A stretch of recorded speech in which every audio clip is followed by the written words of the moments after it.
to the office. We're out here, exclusive interview with SK. PointblankBx. PointblankBx. Right, what's up? Pretty long name. Yeah. So SK here, I'm Tone, this is Trina. I'm Trina. Make sure you're subscribed to the channels. We got the subscribe button down, the notification bell after, and make sure you're doing the same for our girl SK here. What's going on, girl? So they're on location right now. Just to give you guys, they're on set right now. Just to give you guys a background, she is a phenom, and I'm very impressed, and we're very honored to be interviewing you. She's an engineer. She is a producer, a director. She played as a lead guitarist for R&B group. Girl, nice. Yeah. I mean, the list goes on and on. So, a lot of accolades going on. As you said, she's based in the Bronx. They're in Harlem right now doing a shoot. They were gracious enough to take time out for us today, so we really appreciate that. Yes, yes, and the singles that are out right now, Polo is an older one. All of them she engineered and produced.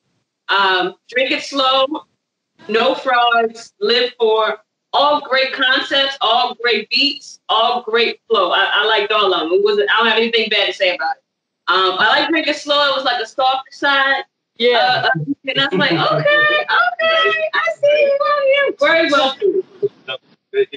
So I wanted to ask you, SK PointblankBx. So are you female SK and he's PointblankBx? Well, so first of all, he films all the videos, all of them. Okay. So this is the man with the vision right here. This is like my partner in crime right here. He is PointblankBx. But I always been SK, but you know, we work together and we're really a team. Yeah. And nobody could find my name anywhere, so we tacked on the PointblankBx on the end, you know, so that it's findable. Got you. So, Got you. That makes sense. I saw your video with the houndstooth, and you were asking about the parents. I was pissed. Listen. She starts all that. And I'm doing my work, and she always likes to creep up on me, and she knows exactly how to get a rise off. And so that's what happens. Yo, I just figured, like, I just asked somebody at work the other day, you know, like, what? Someone complimented me on my pants, and I was like, yeah, it's a cool pattern. I have no idea what it is, but it's cool, you know. I fuck with it. And then they told me what it was, and it totally went in one ear, out the other, totally forgot. So that we're talking about. And then she wants to come to me and ask me, do I know the print of those pants? Do I look like I know the print of those? Like why would you want to mess with me? That's like asking me what type of bras she should get and stuff like that. You got to be kidding me. She's bugging. But this is the day in the life. It's the day in the life. Listen, let's clarify. On this video, lots of dudes knew the print of these pants. Lots of dudes knew. Lots of dudes knew. I'm just saying, lots of dudes knew. You just weren't one of them. That's okay. I didn't know either. She's starting. See, that's how it starts. So, first question, can we expect an album soon? Yes. Yeah, well, I will tell you, we got an EP coming out. It's called Earth to SK. And it's dropping either late August or early September, probably early September. We're going to do, you know, EP release party and the whole 9 yards. So, you know. Yes, we have one more video coming out for the summer. Okay. So we're going to end the summer off with that, and we're going to hopefully have a EP release party and video debut party at the same time. So we're trying to do that. So we're gonna end the summer off big. The next video is gonna be crazy. We shot that in Vegas. We got and then on the EP we got a track with Myson. Yes. And so we got that video coming soon. You know, so we got a lot of work going in. You know, mad respect to Myson. Yes. You know, doing his thing all the time. So. Yeah. Oh yeah. You're a great storyteller. I'll add that as well. I see that you played acoustic at a lot of open mic or like a couple times a week. I read about that. So when you were playing acoustic, like what was it that made you transition into the hip hop genre? What was your motivation to make that transition? You know, it was a lot of things. So what happened was I was running track and field and cross country in college. And that was my main thing. And I ended up getting really injured with it was like a chronic injury, and I needed a couple surgeries, and basically I was out. And so I always loved music. I wasn't making music, and I needed something to do. So I started making music, and, because it was something I was passionate about, something to keep me focused, you know, my mindset right. So I played guitar, and you know, my first thing was I played open mics all over Boston, like, you know, probably like 4 days a week. And then what happened was I got picked up by an R&B band, and, you know, I was living in Roxbury, and then the place that we rehearsed at was a hip hop studio, and a lot of rappers would come through, and I started learning producing, engineering. I started rapping myself, and so being in that environment, that's how I got into hip hop. Nice. What would you say some of your major influences are? Man, it's a lot. He puts me on to a lot of people that I should have known, and that like Heather B. He really had me listen to Heather B's like full collection. What happened was when she came to me, I'm a hip hop fan. Right. I didn't want her to be looked at as a culture vulture. So I told her, you know, I'm gonna put you through the gauntlet. I come from the Bronx. I know a lot of people in the game. So I brought her to DITC, Rough Riders. I needed her to get certified. A lot of people don't understand it's a culture. It's just not just her spitting. So the way she convinced me, I needed everyone else to see what I saw. So what I did, and I told her the truth. I said, that's why we call it PointblankBx. I said, they're gonna let you know if you trash, or if you this, you know, are you in this just to play the game, or you really in this? So I put her through it. And I'll be honest with you, I work with a lot of artists. She's the toughest artist, male or female, that I've ever dealt with. I'm not easy. I keep it 100 with you. Yo, he keep it buck all the time. And I let you know exactly where you're going. You know what I'm saying? And she can take it. Like the old school. That's why there's no A&Rs no more. A lot of sensitivity involved. A lot of I put her in there. She handled it well, and she got certified. You ask anybody in the game in the Bronx, they know who SK is. She's definitely certified in the Bronx. And so it's the culture vulture in here. We had to eliminate all that. You understand what I'm saying? And you think about it. This is the first time everyone's coming in the game with some type of story behind it. You know, we all been through the hood and all that. She did it. This is an MIT student that really loved this game. Like, we need that in this game. It's not someone that's trying to take and exploit the situation. She actually moved to the Bronx to experience it. She came, and a lot of people don't understand, and they won't see that. They just see this blonde-headed chick, and they won't get, she really went through it. She lived it. So I commend her for that. And you know what? It's for me, I'm really fortunate because the Bronx really embraced me, and I think New York as a whole embraced me. I feel very appreciative for that.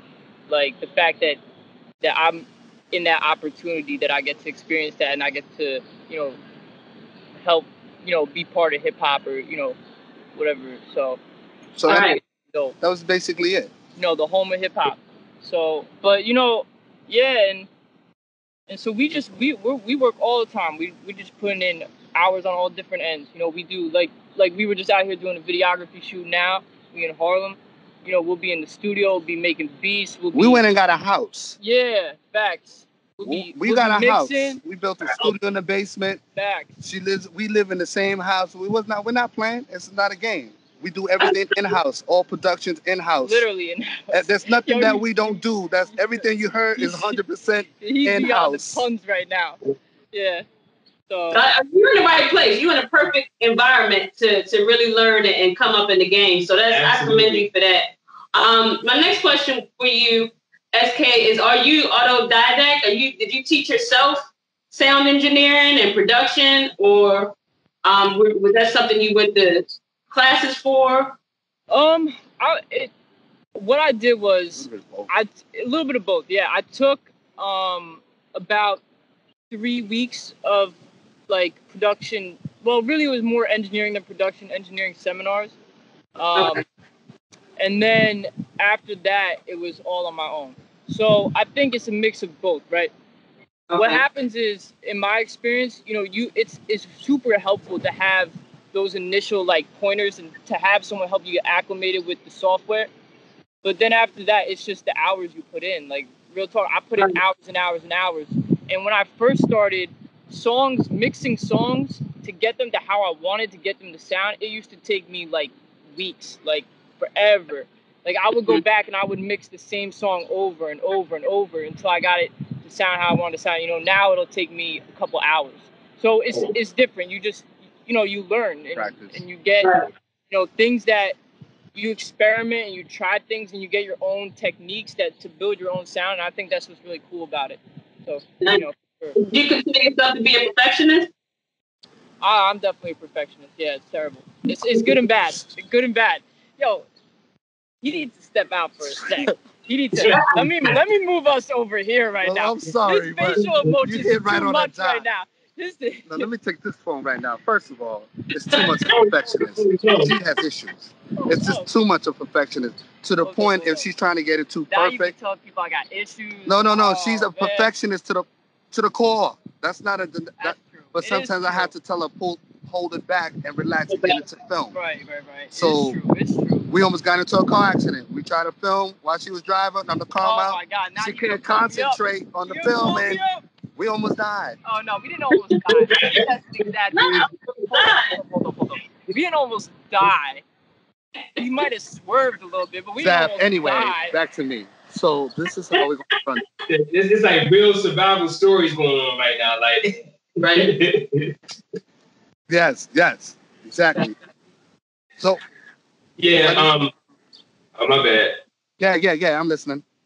Okay, well, my next question is going to be one a little bit about, like, you know, SK, you're definitely I think you're definitely leaving your mark on the Bronx, for sure. And I want to know what you guys think about, like, how NYC was the hip hop capital, and, like, I think now ATL is the hip hop capital.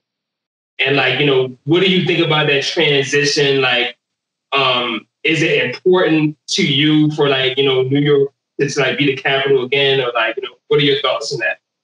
Yo, we talk about this all the time. We talk about the fact that what we respect about Atlanta right now is they really support each other. Like, they help put each other on, and it's not the same in New York. And that's what we talk about. That if New York could figure out how to do that the way Atlanta does that, it would be a different vibe in New York right now. It's true. Right. We're from Baltimore, and that's how it is in Baltimore. Yeah. It's like, you know, the image is the crab. That's like the sponsor, and it's really crab in the barrel up there. It's really everybody trying to take everybody down. So, yeah, those big northern cities, they're really cutthroat. So I can see why you say that. And that's the problem. It is. We have a real problem in the hip hop game. I don't see why there's not more females involved. I don't understand why. You got to think about the whole situation. You know, it's just crazy. They either try to dumb you down, and then when you have some substance, they try to block you up. I don't get it. They'll find some type of way. And at the end of the day, if good music is good music, let it be known, no matter where it comes from. If it's good music, it's good music. Hip hop is international. Hip hop's all over. You leave the borders of the United States, the Bronx is called the Mecca. It's not called the Bronx. It's called the Mecca. You go to Europe, you go to Japan, the Bronx is called the Mecca. And it's when you go off seas, the hip hop culture is so raw and rich right now. Like, you think you go back in the 80s and 90s. You come back here, it's just horrible. You know, it's not the same. And there is a monopoly that's going on. There's only a certain amount that's there, and then they don't see, and there's no substance behind it. We trying to put substance. We call our music, feel-good music. Right. Right now. Yeah, they don't have feel-good music. They don't have feel-good music. I'm trying to make the thugs, you know, the G's like me, get off the walls and start dancing again. You understand what I'm saying? We trying to get that back. We trying to get back how men used to talk to women. Face to face, not on this. We trying to fix the sickness that's going on, and people don't seem to understand that. And I think, you know, for me, my thing is, like, there's trap that I like, there's old school that I like, there's new school that I like. I like all types of different music, all types of different hip hop, but for me, like, lyricism matters. Like, I want to be listening to something where I could feel the message you're sending me to, you know? Right. And I think that's something that I felt a lot more in music when I was younger that was coming out, and less in music now. Like, now it's all about the beat and the production. And it was a variety. And the melody. But it was a variety. If you wanted to hear substance, you had substance. If you want to hear that feel-good music like Rob Bass, It Takes Two, that was a dance song. You didn't take the lyrics seriously. You wanted to dance. And if you wanted to hear some substance, the difference is we don't have enough variety. And it's not spread out. It's just limited, and that's not what I'm feeling. Well, what we're trying to do is evolve the situation. Did you see Lil Mosey's XXL Freshman? I didn't know. You didn't. I'm gonna look it up right now. Tell me about it. Yo, this dude gets on, and he's representing basically hip hop right now, like exactly to your point.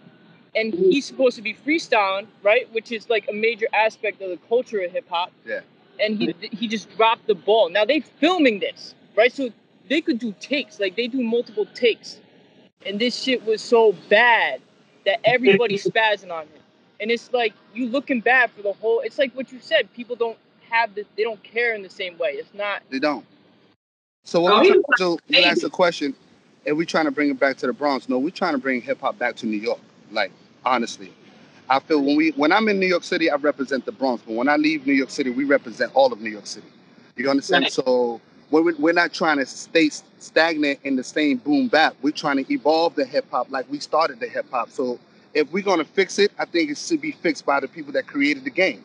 You understand what I'm saying? So if we can figure out how we can get together and form Voltron and stop being so selfish, then we can probably do it. Because there's a lot of individuals out here. There's a lot of Michael Jordans out here that just don't know. People don't know. Facts. There's a lot of people putting in work. There's a lot of people in the studio constantly, you know, and the thing is, there's too many Chiefs and not enough Indians. You understand what I'm saying? And that's the problem. And then when we do have voice of opinion, we're not really focusing on what we need to focus on. So I think our situation here is something different that, you know, we got a lot of people watching us. You know, it's a different situation, you know. I think your platform is a dynamic one, and I think it's one that's attention grabbing. And I appreciate that the tracks that you do have, they all are very distinct concepts. Because that's something I feel like when it comes to hip hop nowadays, a lot of times we review albums and review artists, and the albums are lacking concept, they're lacking theme, you know. So I wanted to ask you this: was that something intentional that you did? Yes. Yeah. So this is going to be, you know, this is going to be the guy track. This is going to be my life story type track. This is going to be the party track. You know, did you intentionally do that with your music? Yeah, I would say yes and no. Yes, in the sense that I do want all my music to convey something that we were talking about this the other day too, like something that has really happened or something that really represents who I am to the core. Like these are words coming from my heart. You know what I'm saying? But I would say that when I write to the mood that I'm in. You know what I'm saying? Like, so if I'm writing a song, my week is going to determine what type of song this comes out to be. And then if I have a good week, it's going to be a hype song. If I have a tougher week, it's going to be a sad song. You know what I'm saying? Like, it's then we also look at the fans. We also look around what's going on, and we try to cater to what's going on at that time. Like I would call SK. We need people to smile right now. We need to come with something where, you know, people are bouncing their heads. And we look at the whole system and so we try to put it together and try to come up with something where everyone could be like, wow, I needed to hear this. Wow, I needed this right now. You know, because right now people going through, and the frequency is important. And no matter what, if you get the right frequency, it's colorblind. It's you know, it hits you right where you need hit, no matter who you are. So that's what we try to do. We try to cater to the audience. At this point, we're trying to get that zoom into that fan that thinks we're not hearing them. Yeah. And I think a problem that some artists have is like, I think they feel like they have to write about a certain message. Like, oh, I got to write about, you know, jewelry or cars, or I got to write about my ex, or I got to write about this. And I think we don't force it. Like, if it's not there, I'm not going to write about it. If I feel it right now, I'll write about it. But if it's not there and I'm not experiencing it right now, I'm not going to write about it. Because and if it's trash, I'm going to let them know it's trash. Oh, my God. Yo, he let me know all the time. Listen, let me break this down, how this goes down real quick. Okay. So I'll be in the studio. I recorded this shit, spent like 2 hours recording it. Then I mix it for like 4 hours. Wow. He'll come in and he'll be like, "Oh, that's trash." But then I break it down though. The difference is I'm not a dictator. A lot of dudes. No, it's okay. It's good. You need somebody like that. A team. I'm not a yes man. You can't have yes men. Never been a yes man. I'm the dude that'll tell you the truth. You know. But that's why the music we put out, we're really proud of, because facts, like, it's real. We either had to redo it or we made sure it was hot, or we really felt confident before we put it out. Like, this is something that I love, you know? So. Right. So all that time that you're speaking about, next question is, Hold on, you gotta say that again because we can't hear you for some reason. My bad. oh, no, it's cool. Yeah, I was just saying like, yeah, all the grind and that you're speaking about, it leads to my next question. How important or even necessary is it to ever be grind like is that something that you see? What do you say? Wait, we can't hear you. You gotta say it one more time. I'm sorry. This in short, I was asking, like, I know that, like, you're independent on your grind right now. Like, is it a goal to be signed to a major label? Yeah, or is that, you ever feel is that going to be beneficial? Do you feel like that'll ever be beneficial to you? The goal is to be, honestly, to get a bigger platform. There's nothing a label can really do for us that we haven't done for ourselves besides do what they're supposed to do, like marketing and promotion. You know, if we are approached by a label that's fair and that sees where we're trying to go and the creativity, they try to, I don't want to change what's been working, you know, and right. To be honest with you, if we can go all the way independent like we've been doing, everything we do when we travel is coming out of our pockets. Everything we do is independent. Okay. So I want people to understand, when you see us in the state, we're doing it ourselves. Yeah, we made that happen. We're 100% independent. So yeah, that's dope. I like that, and especially with the quality of music that you're making. But it also, being independent like that and being as strong as you are, it also kind of goes back to the thing you said earlier. You have so many independent labels now. You have a lot of Chiefs and not enough Indians, and like I think all the independent labels kind of contribute to that. I mean, what do you think about that? You gotta understand, we're the majority, though. Yeah, we're the majority. So if we're the majority, we have some power. So a lot of people understand that. So if you think about it, if all we need is to crack the door one time, you understand? Now, and I'm giving jewels that I keep to myself, but it's true. We love what we do, and we're gonna keep on doing what we do. If a label comes up to us, if it's really not important to us, but if they recognize what we've been doing, I would appreciate it. And if they put something on the table that makes sense, of course we're gonna take it. But best believe we're gonna take it and open up the doors for someone behind us. I'm not trying to take it. I'm gonna say this out loud. You'll never see me float on a Bentley, yacht, none of that. Unless I'm inviting you to my Bentley, you'll never see me do that. You gotta qualify that though. It won't happen. Even if I'll say that right now. It won't happen. It won't happen. But yeah, no, it's true. Like we're not closing doors, but we're not waiting for anybody. You know what I'm saying? Like, right. We're not gonna wait for somebody to hand us a bag. Like we're gonna go get it. And we've been handed contracts. Right. And we rejected a few. And I want everybody to recognize, get those contracts read. We fine-combed these contracts. I mean, to the gristle. And they were shocked. And, you know, and there was a time when they really tried to take over our song in the contract. Yeah, it was crazy. So, and they use words that you won't think you could put it all together, but they can't do that with us. It's not going to happen. So our advice to a lot of people, read your contracts. Read it to the end. Don't get lazy. I don't care. Take a break. Read them joints professionally. Read them yourself and get a lawyer watch to look at the contract, because they out there to get the good music. They're out there to snatch your hard work easily. That's where most artists fall victim to, are these contracts, and they're so anxious to get in the industry and floss and shine and you know, show off and everything, that they get got every single time. So it's commendable that you guys are doing that. And I do want to ask you as well, I think you guys have a really, really awesome chemistry. And like to answer your back and forth, it's like, how long have you guys known each other and how did you guys meet? Okay, short story is I tried to reject her for 3 months. She consistently was not gonna like what happened was, he avoided me hardcore for like 3 months. But so I was linked with somebody else at the time, and he was shooting the video, and he was supposed to do this photo shoot with me, and I kept hitting him up, but he didn't really want to work with me because the song that we did was trash. The song that I originally first did impression with him was the worst. The first song I did with him, he thought it was completely trash. I told her. I'm like, it's kind of trash. I told her. Trash. I told her the first day. He told me. So, you know, what happened was, I ended up just. No, what happened was, my girl at the time was like, you know what, you can't do that to her, because she had called me, And I told her I had something to do, but I really had nothing to do. And she felt real bad. She was there right next to me. My girl was next to me. She said, you can't do that to this girl. So she came by, and I literally sat next to her. I said, you said you was a rapper. This is your time. Let me hear this.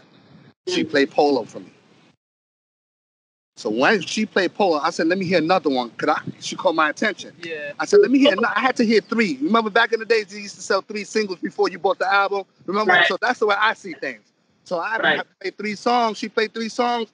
I call up her management right there and say, hey, yo, did you hear her songs? He goes, yes. I'm like, yeah, right. So excuse my friends, why the F we doing this first song? Because she'll never blow up with this first song. Yeah. So I asked her, did you sign a contract? She said, no. I said, that's when she opened up. Nobody's listening to me, Mark. I want to be respected. Yo. Blah, blah, blah, blah, blah. I looked at her. It happened like that. So I asked her straight up. It happened just like that. I asked her, you ready to work? Yo. She goes, yes. I said, are you serious? Are you ready to work? She's like, yes. I said, then this is what we're going to do. To get the money. I believe in you. We work together. We're going to release a video every month. And if you're ready to flow, we're going to flow. What I need you to do, I need you to flow on old school beats that your genre won't have no idea about. I have no idea, and it worked. Yeah, we took some, we did originals, we did old school freestyles. But before we did that, I had to educate her on MC Light, or all the female. Because my hip hop history started at like The Game, 50 Cent, Fat Joe. Like, I heard like Nas, Biggie, of course, Tupac, of course, but like a lot of the rappers from like I had to bring it back to the 2000s that weren't on like a Nas, Biggie, Tupac level. I hadn't heard a lot of their music, so. So I educated her. I put her in the room. I gave her some names every week. I need to follow up on this girl, All female rappers at that time. Then I went back into the and then that's how it worked. That's how. And then so I've known him for about 2 years now. So. Okay. And it seemed forever. Yeah. It does. You guys have really good chemistry. That's good. You were persistent, SK. That's good. My partner in crime. That's a fact. That's right. You guys make a great team. Yeah. So probably my last question here, like.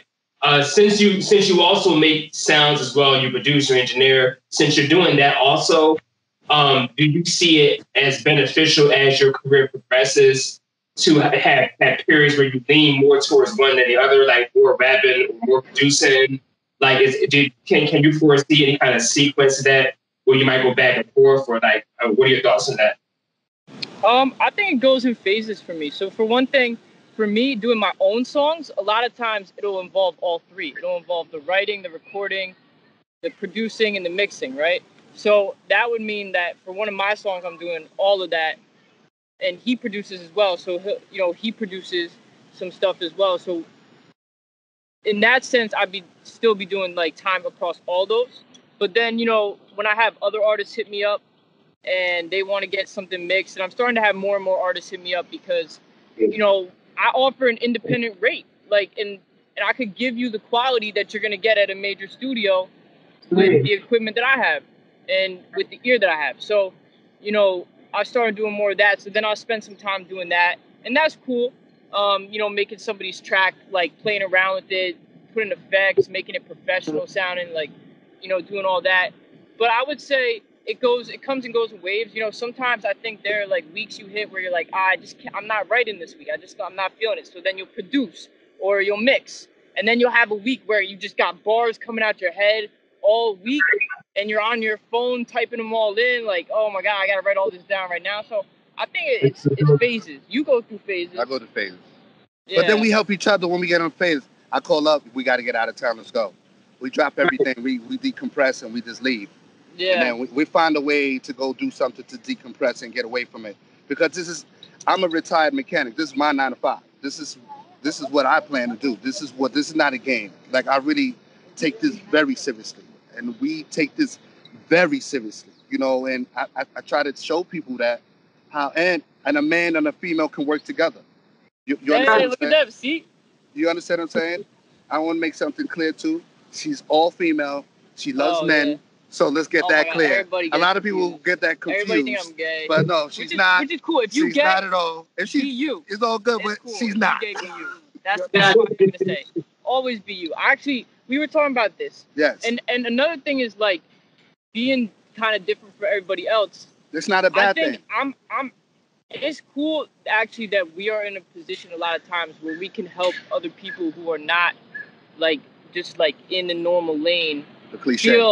Feel like, yo, I should be comfortable with who I am and be me at all costs. So if we can help other people feel that way, that's what's up.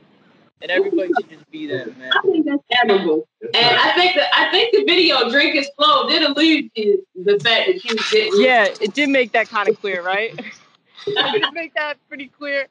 Yeah, I think so. That was But and in fairness, like you could see other videos and you could get confused. So, I think that but a big thing for me is like being not afraid of that, right? Like being like, you know what, I'm comfortable enough with myself that I'll put myself really as I am out there, and you're gonna get to know me, and you either gonna like it or you're not gonna like it, but hopefully, at some point you'll find something where you could bring that back to you too. So no artificial preservatives. Nothing artificial here. That's not allowed over here. That's why we do auto-tune. You guys seem very authentic, and I appreciate that. Absolutely. My last question for you, SK, did you finish MIT? I did, yeah, I did. Math degree. I majored in math. Actually, my tattoo on my arm is kind of mathy. I don't know if you can see it, but I saw the picture of that on your page. Saw that. So, my tattoo is actually a little mathy. But yeah, I went to MIT, ran track and cross country for them, and graduated in math. Yeah, majored in math. So it was a humbling experience. A lot of like very smart people, very, very smart people. So I thought you had a question about her being an athlete. I mean, I don't mind asking. Well, I was going to ask her what sport did she play, but she said she ran track. Oh, okay. Gotcha. So I didn't have to ask her that. My bad. Okay. She's over there. That's what's up. Okay. Well, I think the last part of my question, the last question I asked is, I'm curious which one you foresee blowing up first, like the production or the rap. Like, which one do you see blowing up first? I would say our music videos.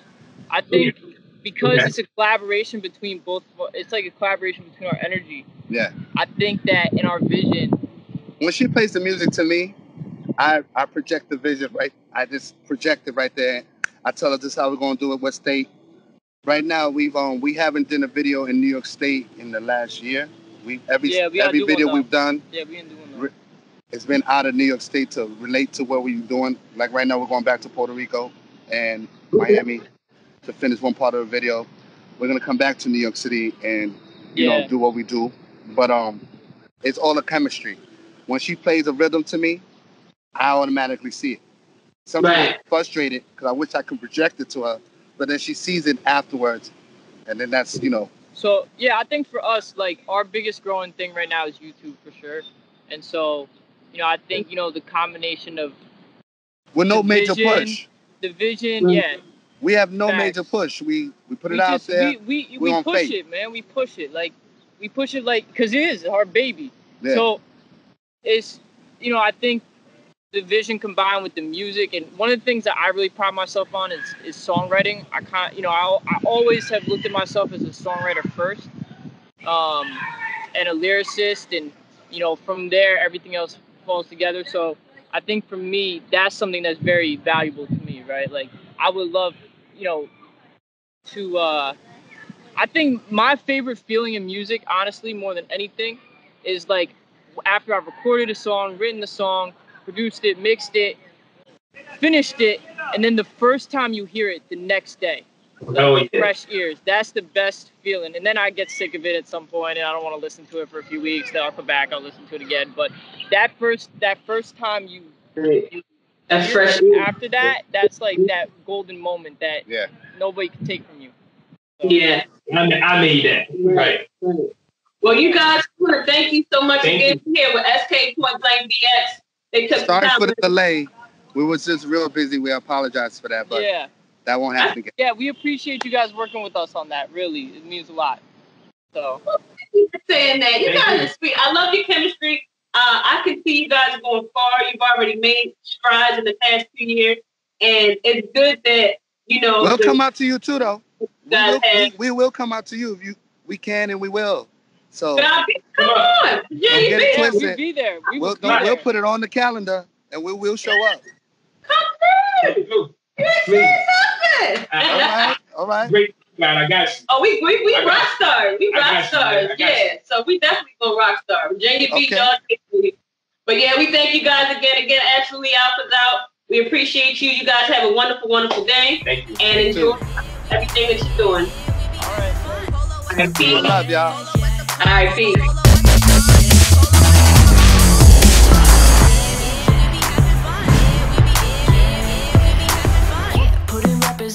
They need them benefits. Nabbing carrots from them rabbits for the necklace. Somebody call up Keisha Cole, cause this was heaven sent. Sent to delivered, yeah, I sent this track to